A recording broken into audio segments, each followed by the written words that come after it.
Salut, c'est Alex et Antoine, on est préparateurs physiques. Ça fait 1 an et demi qu'on a monté un studio de coaching à Lorient. Aujourd'hui, on se retrouve pour le premier épisode du podcast CS où vous allez apprendre à nous connaître.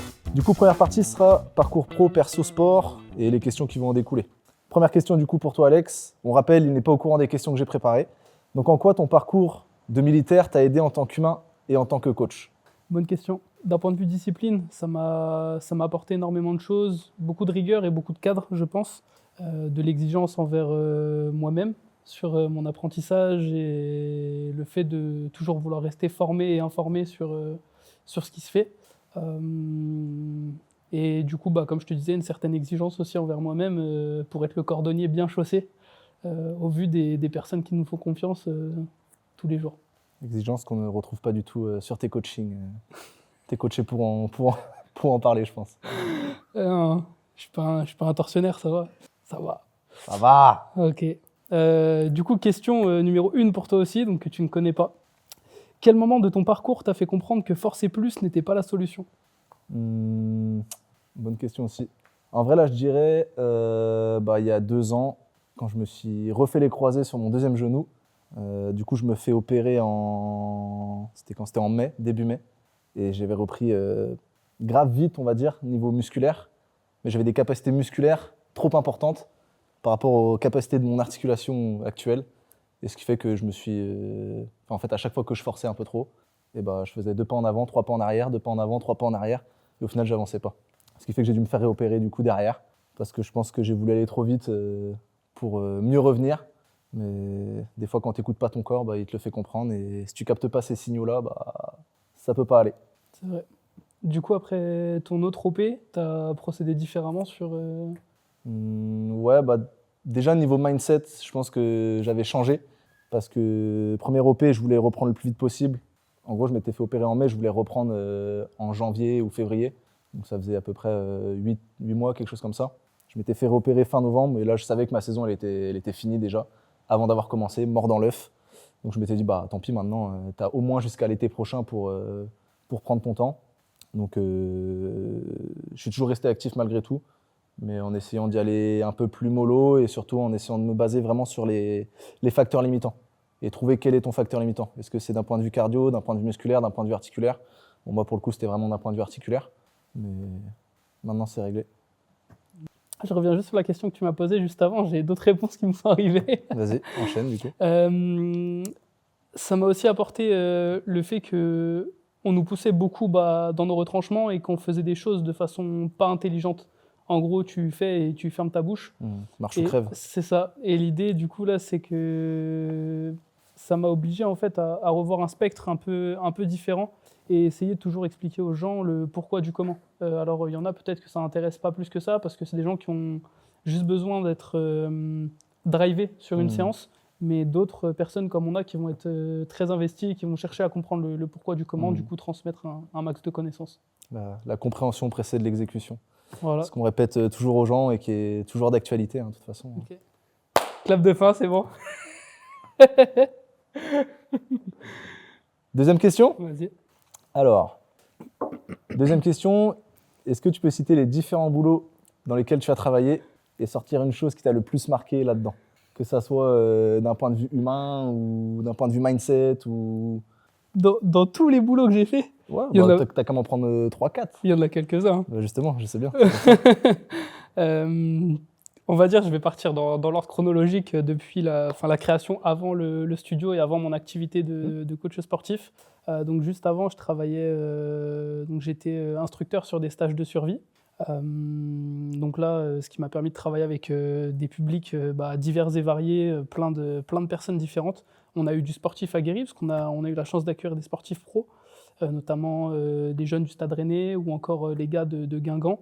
Donc là, c'est hyper cool parce que ça te met dans un mood vraiment avec une grosse rigueur professionnelle.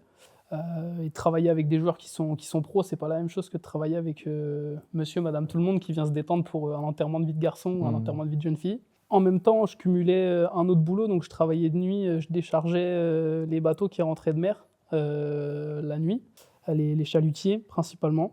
Donc madame était contente quand je rentrais à la maison, ça sentait la langoustine. Les joies du port de l'Orient. C'est ça sentait la marée. Là, du coup, je t'avoue que je sais pas si ça m'a appris grand-chose, hein, mis à part le fait d'avoir envie, parce qu'en fait, en parallèle, c'était pour lancer mon activité de coaching avant qu'on monte le projet. Il y avait besoin de manger. J'avais un petit garçon qui arrivait en même temps. Donc voilà, il fallait manger tout simplement. Et après, en autre boulot, je travaillais aussi sur des traiteurs le week-end, sur des mariages principalement. Ok. Donc je faisais un peu de service, un peu de bar, un peu de tout, un peu de tout, voilà. Ok. Non, mais je pense que justement, quand tu es passé par des métiers comme ça, bon, pas instructeur, parce que ça, je pense que tu kiffais le faire.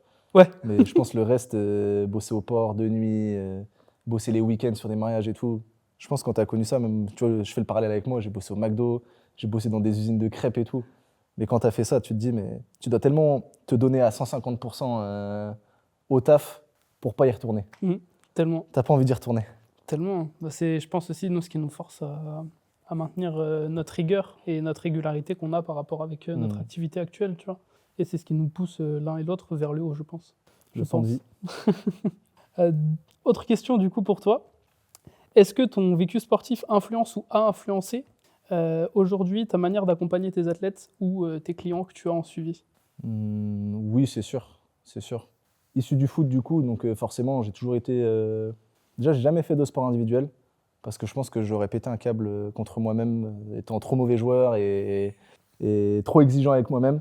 Du coup, le sport d'équipe, ça m'a toujours animé, ça m'a toujours forgé. Le fait de pouvoir me dépasser pour mon coéquipier. Et ça, je pense que c'est quelque chose que j'essaie de transmettre aux gens quand quelqu'un vient avec une problématique ou sa problématique devient ma problématique. Et je veux lui donner tout ce que j'ai pour qu'elle atteigne ses objectifs, comme je pourrais faire sur un terrain de foot, à me mettre plus bactère pour aider mon collègue, pour faire le pompier s'il y a besoin ou aider. Donc ouais, c'est une certitude. Puis je pense que le fait d'avoir un vécu sportif aussi pour comprendre tes athlètes, c'est beaucoup plus simple derrière. Parce que je dis pas que j'ai joué au niveau, je suis allé jusqu'en préformation au FCL, mais tu commences à toucher un petit peu le haut niveau, on va dire, et surtout l'exigence du haut niveau. Et moi, j'ai très vite compris que c'était pas forcément ce que j'attendais, parce que beaucoup de pression, et surtout quand tu commences, parce que du coup, tu es adolescent, donc quand tu commences à essayer de trouver qui tu es, bah, je pense que tu n'as pas besoin de ça derrière. Ou en tout cas, il faut avoir vraiment le mental bien accroché pour continuer dans cette voie-là. Et c'est beaucoup de sacrifices. Et je pense que c'est aussi pour ça qu'il y a beaucoup d'athlètes maintenant qui ont des égos assez importants. Mais parce que sans ça, en fait, je pense que tu peux pas trop réussir. Ouais, c'est aussi leur carapace, c'est leur manière à eux de se protéger face à ce qui les attend dans le monde je pense aussi, professionnel. Je pense aussi. Et du coup, pareil, le fait d'être dans un vestiaire, et moi ayant été blessé pas mal de fois dans ma vie, bah, quand j'accompagne quelqu'un de blessé, je sais très bien ce qu'il vit. Parce que quand tu es placé dans un vestiaire depuis tout petit et que je sais pas, tu fais 3 entraînements semaine plus match le week-end avec des déplacements à droite à gauche, si tu as fait du sport-études aussi, bah, tu sais que l'aspect communautaire il est ultra important. Et en fait, tu es celui qui vit en dehors du vestiaire. Tu es celui que les gens oublient parce que du coup, toi, tu es blessé, tu es sur le côté et tu vois tous tes camarades, tous tes collègues en train de charbonner sur le terrain et toi, tu es celui à qui on raconte après. Et ça, c'est dur mentalement. Donc, de ce point de vue-là, je sais que je comprends mes athlètes ou les gens que j'accompagne parce qu'il y a plein de parallèles à faire en fait avec la vie autre que le sport, quoi. Clairement. Prochaine question, Alex. En tant que père de famille, coach et entrepreneur qui travaille entre 70 et 80 heures par semaine et qui arrive quand même à s'entraîner, qu'est-ce que tu dirais à quelqu'un qui dit qu'il n'a pas le temps? C'est, comme tu disais souvent, c'est vraiment, ce sera toujours mieux que 0. Donc même si c'est pas parfait, il faut le faire. Je dis pas que tous les jours j'ai une niaque pas possible à passer sous la barre, mais encore une fois, on accompagne des humains tous les jours et on demande des choses à des humains.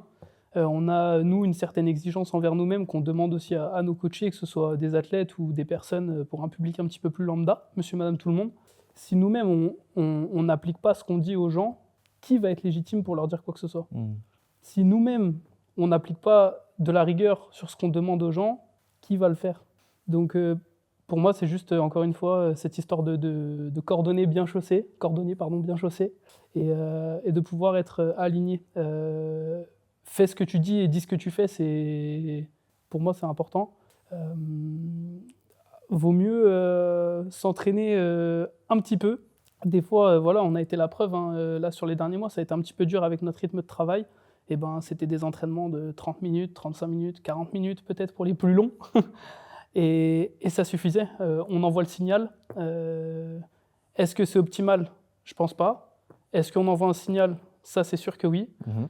Et est-ce que ça nous a permis de tenir du coup notre allure entrepreneur, comme tu disais, maintenir nos coachings et avoir un équilibre mental à peu près correct? Je pense que oui, sinon on ne serait pas encore là. Mhm. Donc voilà, faut rester sur une lignée. Et les excuses, pour moi, c'est des choses qui sont extrêmement faciles à trouver. Et il n'y a pas à se cacher pour moi derrière ça. Tout le monde, je pense qu'il y a 1001 personnes qu'on rencontre dans la rue tous les jours ou même sur des profils différents Mhm. qui pourraient te dire moi je peux pas, moi je fais pas ci, moi je fais pas ça. Je pense à des clients à nous, tu vois, qui sont passés par des phases de cancer, Clairement, qui ouais. sont passés par des phases vraiment dures, tu vois, dans leur vie et qui trouvent toujours la force, l'énergie et le temps de prendre du temps pour eux. Ouais, c'est clair. Ton corps, c'est l'endroit où tu vas habiter toute ta vie, donc si toi, t'en prends pas soin, il n'y a personne qui le fera à ta place. Donc je mets vraiment un point d'honneur là-dessus. Évidemment, bon, bah, quand tu es malade à crever et que tu es en train d'agoniser, là, oui, ok, c'est vraiment le seul moment où là, bon, bah, tu vas pas aller t'entraîner parce que ce serait débile. Mais sinon, un petit peu, tout le temps, je trouve ça bien. Comme tu aimes si bien répéter, les excuses, c'est comme les trous du cul. Tout le monde en a. Encore. C'était une grande citation que j'entendais souvent à l'armée. Et c'est vrai que ça reste un peu parce que c'est valable dans plein de domaines différents. C'est intéressant parce que ça permet de faire plein de parallèles, que ce soit d'un point de vue sport, d'un point de vue vie perso, etc. Mais après, je rebondis là-dessus, mais je pense que les gens, ils veulent trop avoir sans faire. C'est la société dans laquelle on est. Hein. Et ils sont pas prêts à sacrifier des choses Non. pour en avoir des nouvelles. Non. Mais si tu sacrifies rien, tu peux rien avoir en contrepartie. Et tu peux pas avoir le beurre, etc. Et l'argent du beurre. C'est clair. Je te rejoins à 2000% là-dessus. Et encore une fois, les gens veulent 100% des résultats en mettant 20% d'efforts, mais c'est pas comme ça que ça se passe. Il y a quelque chose qui va pas dans l'équation. Si tu mets 20% d'efforts, tu auras 20% de résultats. Si tu en mets 100, tu en auras 100. Et ça, c'est valable dans tout. Et là où tu as toujours quelque chose à gagner, pour moi, tu as toujours quelque chose à perdre. Donc c'est juste une question de priorité, quoi. Bien dit. Autre question, du coup, pour toi. Quelle est la plus grosse erreur que tu as faite d'un point de vue entraînement, mais qui t'a servi par la suite? Erreur d'un point de vue entraînement, je pense que c'est vouloir trop m'enfermer dans un seul domaine. Quand j'ai commencé surtout muscu type un peu hypertrophie, bodybuilding, parce que je me sentais pas à l'aise dans mon corps, parce que j'avais envie d'être plus musclé à l'époque. Et au final, je me suis renfermé un peu là-dedans pendant quelques années, parce que quand tu regardes sur les réseaux, maintenant, il y a beaucoup de choses qui sont vues via le prisme du bodybuilding. Et toi, quand tu rentres dans une salle de musculation, si tu fais pas du bodybuilding, les gens ils vont te regarder, ils vont te dire mais qu'est-ce qu'il fait lui? Et ça sert à rien ça. Alors oui, ça sert à rien d'un point de vue bodybuilding, mais il y a plein de choses qui en découlent derrière, que ce soit d'un point de vue mobilité, d'un point de vue préparation athlétique ou autre. Une fois que j'ai poussé les portes des différentes écoles, que ce soit du power, du street lifting, du street workout, de la gym, même du crossfit, bah, en fait tu te rends compte qu'il y a plein d'écoles différentes, avec chacune des valeurs différentes et avec chacune des choses à en tirer derrière, d'un point de vue positif et d'un point de vue négatif aussi, parce qu'il y a toujours un équilibre à avoir. Et en fait, tu te dis, bah, le fitness, c'est tout ça. Et toi, au début, tu as fait 10%. Et j'en parlais encore avec un client tout à l'heure, et je lui disais, bah, souvent, quand tu rentres dans le fitness, tu rentres par une porte d'entrée, mais tu sais jamais où tu en sors. Et cette personne-là, en l'occurrence, elle me disait, bah, moi, je voulais avoir un beau dos. Maintenant que j'ai un beau dos, je veux aussi des belles jambes, mais je veux aussi ça, et je veux aussi ça. Et en fait, c'est ça qui est beau dans le fitness, c'est que c'est un parcours qui est jamais fini. Et tu te dis, il y a toujours quelque chose à aller chercher en plus. Alors, il y en a peut-être à qui ça va pas plaire, mais moi, ça me plaît parce que tu sais que tu n'auras jamais fini le jeu et tu auras toujours des choses à faire ou des choses à apprendre. Donc, je trouve ça beau, même pour la vie, en fait. Parce que je fais le parallèle avec l'entrepreneuriat, c'est la même chose. Où tu rentres dans ce job-là, mais tu sais pas où tu vas en sortir. Et j'aime pas qu'on me fixe des limites. Donc il faut que j'aille ouvrir les portes moi-même, et une fois qu'elles seront ouvertes, bah, j'en trouverai d'autres à ouvrir. Et c'est comme ça. Grave stylé. Et juste avant d'aller plus loin, tu as ta semaine de prépa physique offerte, le lien est juste dans la description. Donc quatrième question. Question. Quatrième question. Quel accident as-tu subi et comment tu as pu t'en remettre malgré des pronostic plus que négatif. Donc j'ai eu un accident en 2018 en parachute qui m'a coûté une fissure au niveau d'une vertèbre sur L4, L5, comme tu le sais, avec un débord discal et le nerf sciatique qui était comprimé. Donc j'avais un pronostic qui n'était pas très fou avec les différents neurochirurgiens que j'ai vus. Ce qui est cool, c'est que j'en ai vu 4 différents, dans 4 coins presque de la France différents, et que les 4 n'avaient pas le même avis. Si, la seule chose qu'ils avaient en commun, c'était qu'il fallait que j'arrête le sport. Parce que je ne pouvais pas porter de charge lourde, parce que je ne pouvais plus, porter de charge lourde selon leur dire. Et que voilà, après que moi, ma carrière militaire était compromise, du coup, pour te remettre un petit peu la suite chronologique, on va dire, quand je suis rentré en France, parce que ça s'est passé à l'étranger, quand je suis rentré en France, j'ai du coup été consulté rapidement. Donc, dans un premier temps, j'étais pris dans un secteur privé. Puis, j'ai mes cadres qui m'ont demandé de passer avec des médecins militaires pour un problème d'habilitation, etc. etc. Et du coup, qui m'ont envoyé un coup là où j'étais, à Tarbes, un coup sur Toulouse, un coup sur Bordeaux, un coup sur Paris, pour aller passer des examens différents. En fait, ça m'a fait flipper à ce moment-là, parce que moi, j'étais pas très vieux. 2018, ouais, j'avais 21 ans. J'avais pas le bagage que j'ai actuellement d'un point de vue sportif et connaissances. Donc, quand on me dit que tu as ton nerf sciatique qui est comprimé, que si tu forces de trop, tu as un risque de paralysie, que tu te dis, ouais, le mec, il est chirurgien, je pense qu'il sait un peu de quoi il parle. Toi, tu es là dans le bureau, tu es tout seul, tu te dis, du coup, je vais peut-être lever un peu le pied, tu vois. Et je suis tombé sur un coach dans une salle de sport à Tarbes, qui était stagiaire à l'époque et qui m'a grave tendu la main, en fait, quand je lui expliquais mes problématiques. Lui, ancien militaire aussi, voilà, donc vraiment on avait des atomes crochus, entre guillemets. Et il m'a clairement pris sous son aile pendant son année de BP. En fait, j'étais un peu son rat de laboratoire en salle. Donc on a testé plein de choses ensemble. Il m'a appris, en fait, à avoir confiance en mon corps, tout simplement. Et ensuite, dès lors où lui a commencé à ouvrir certaines portes, et quand il m'a dit, essaye de faire ci, essaye de faire ça, travaille sur de la mobilité, peut-être que là tu peux remplacer ce travail-là par ça et tout. J'ai été très curieux, je suis tout de suite allé lire des livres, je me suis renseigné partout là où je pouvais me renseigner. J'ai essayé de prendre toutes les sources que j'avais avec les réseaux sociaux, même si c'est pas une fin en soi, mais voilà, d'aller creuser un petit peu sur tout ce que je pouvais, d'un point de vue entraînement, d'un point de vue récupération, alimentation, hydratation, sommeil, etc. etc. Du coup, ça m'a clairement amené là où j'en suis aujourd'hui. Et c'est pour ça que ça m'irrite un peu quand on entend encore que quand t'as mal au dos, il faut rester allongé, qu'il faut rester dans le lit, que quand t'as mal quelque part, il faut surtout pas aller travailler sur cette articulation. Encore une fois, c'est une question de proportion, une seuil de douleur et de pathologie en lien avec la problématique. Donc pour moi, c'est juste une question de perception et de mental, encore une fois. C'est un peu trop facile de se dire j'ai ça, donc je fais pas. Ouais, les gens se sentent trop condamnés souvent. Ouais, c'est ça. Et il y a... Alors, on va pas jeter la pierre aux professionnels de santé, tu vois, mais il y a certains professionnels de santé qui te mettent vraiment dans un cadre rouge, en fait, et qui te disent non, ça, faut pas le faire. Alors, évidemment qu'il y a des choses à pas faire, c'est évident. Mais je veux dire, de là à tout proscrire n'importe quelle activité physique, quelle qu'en soit sa forme, je trouve ça un peu réducteur. En gros, tu as mal au dos, tu peux juste rester chez toi et aller à la piscine. Il y a peut-être d'autres choses à faire. Il y a peut-être d'autres choses à faire. Là-dessus, moi, je trouve qu'il y a une phrase qui dit « la généralité ne dit rien sur l'individu ». Donc, c'est pas parce que, d'un point de vue généralité, oui, tu as une hernie discale, oui, tu as les croisés, que d'un point de vue individu, toi, tu n'es pas capable de faire ci ou de faire ça. Donc après, souvent, je trouve que c'est se cacher un petit peu derrière ça, et c'est dommage. Parce qu'il devrait aller voir, en fait, directement l'individu et voir les capacités même de l'individu. Complètement. Et t'as une cheville qui est pétée, qu'est-ce qui t'empêche d'aller travailler le haut ? Qu'est-ce qui t'empêche de travailler sur des retards ou des potentiels points faibles que toi tu as ou que tu connais, etc. Au contraire, ça va faire que accentuer la réparation de tes tissus, ça va accélérer par le biais des hormones de croissance, etc. etc. Et voilà, il y a aucune contre-indication par rapport à ça, quoi. T'as mal à la cheville, fais les épaules, quoi. C'est pas parce que l'employé est malade que l'entreprise doit fermer. C'est ça, exactement. C'est réel.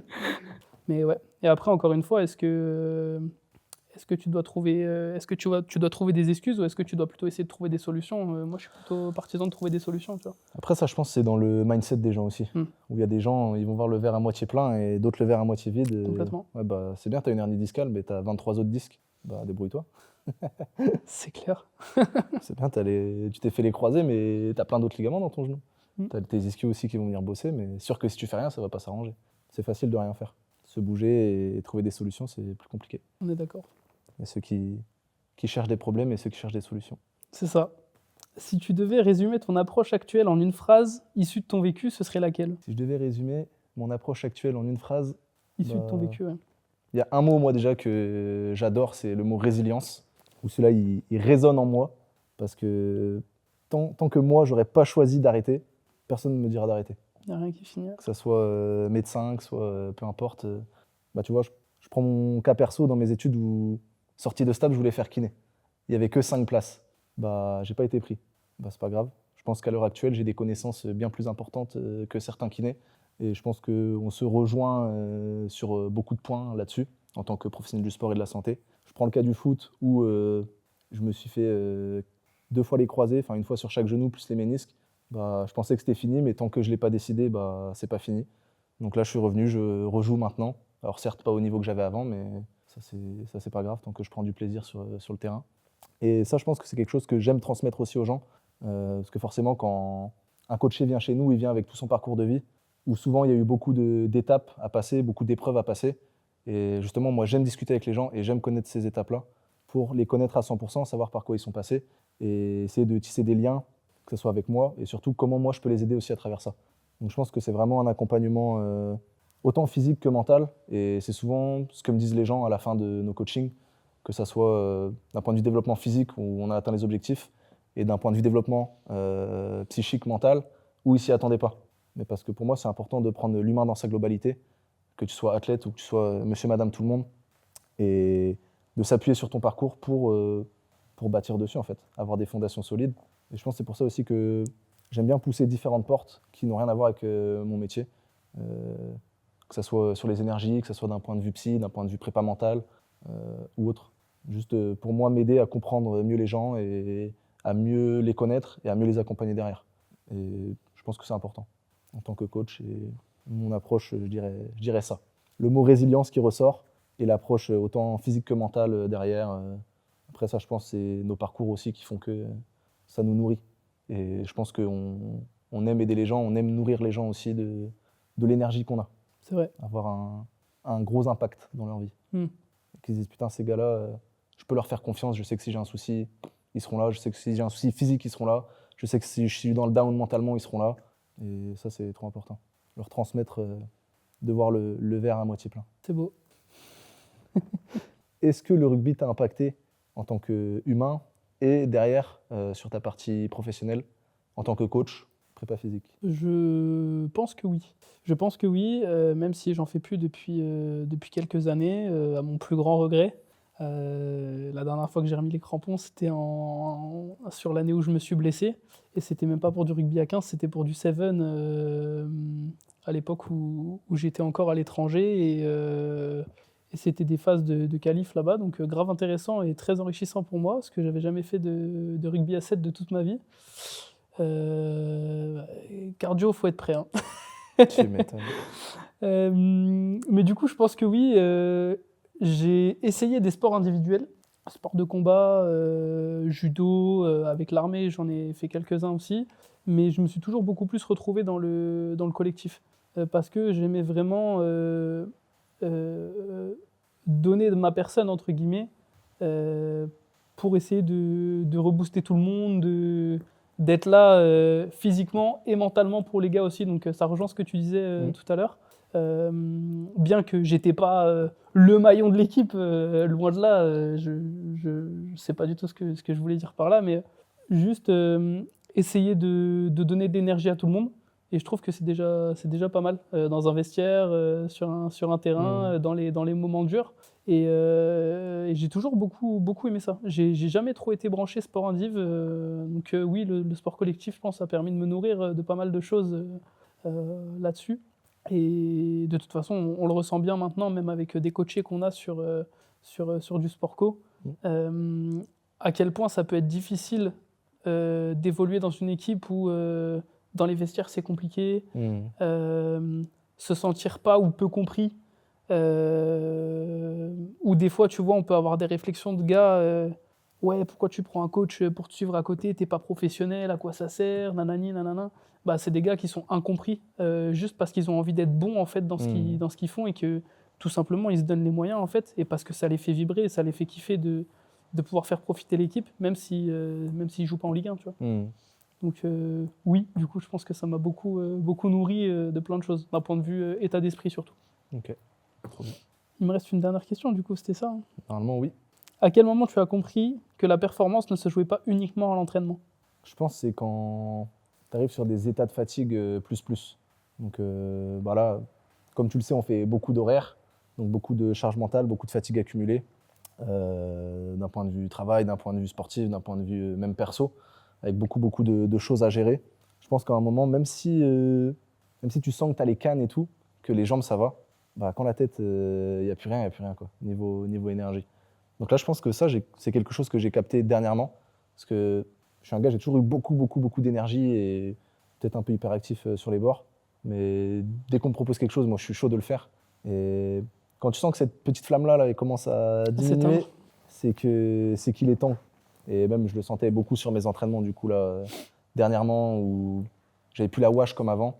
Même si je faisais le job pour faire le job, bah, t'as pas ce supplément d'âme qui te pousse à aller chercher une répétition en plus, ou 2 répétitions en plus, ou la série en plus. Et pareil au foot, où tu te dis, tu triches un peu, quoi. Tu te dis, tu peux faire les efforts, mais tu sais que tu dois les faire. Mais tu te dis, ouais, j'ai les jambes pour les faire, mais je crois que la tête, elle a pas envie d'y aller. Donc peut-être un peu d'égoïsme là-dessus, mais c'est comme ça, je pense que c'est l'état d'esprit qui était un peu broke. Après, tu as des facteurs atténuants, on va dire. Je ne trouve pas d'excuses. Ouais, bien sûr. Faut pas s'en trouver, hein, de toute façon. Mais des fois, ouais, quand on m'a toujours dit, justement, tu vois, quand t'es de vœux corps peu, alors, en un sens, oui, sur plein de choses. Mais il y a d'autres fois, effectivement, où tu sens que peut-être que t'en as un peu t'en as encore sous le capot, mais après, c'est de l'intelligence de situation aussi, tu vois. Quel est l'intérêt là, aller me cramer, me mettre à 200% et risquer d'aller me péter ou je ne sais quel autre truc? Bah, tu vois, je pense qu'avant, j'étais trop dans cet état d'esprit-là où vas-y à fond, vas-y, fais-le, tant que la tête, bah, comme tu as dit, tant que la tête, ça va, fonce. Et là, justement, je pense que le fait d'être passé par plusieurs fois où j'étais blessé beaucoup parce que je ne me suis pas écouté, bah, je pense que maintenant, le moins de signal que mon corps il m'envoie, je dis ok, ralentis. Ouais, on calme un peu. Ralentis et sois à l'écoute de tes ressentis, parce que la dernière fois que tu t'es pas écouté, t'as pris 2 ans et demi de prison. Nous voilà à la fin de la partie 1. J'espère que le contenu t'a plu. N'hésite pas à t'abonner pour la partie 2 qui sort prochainement.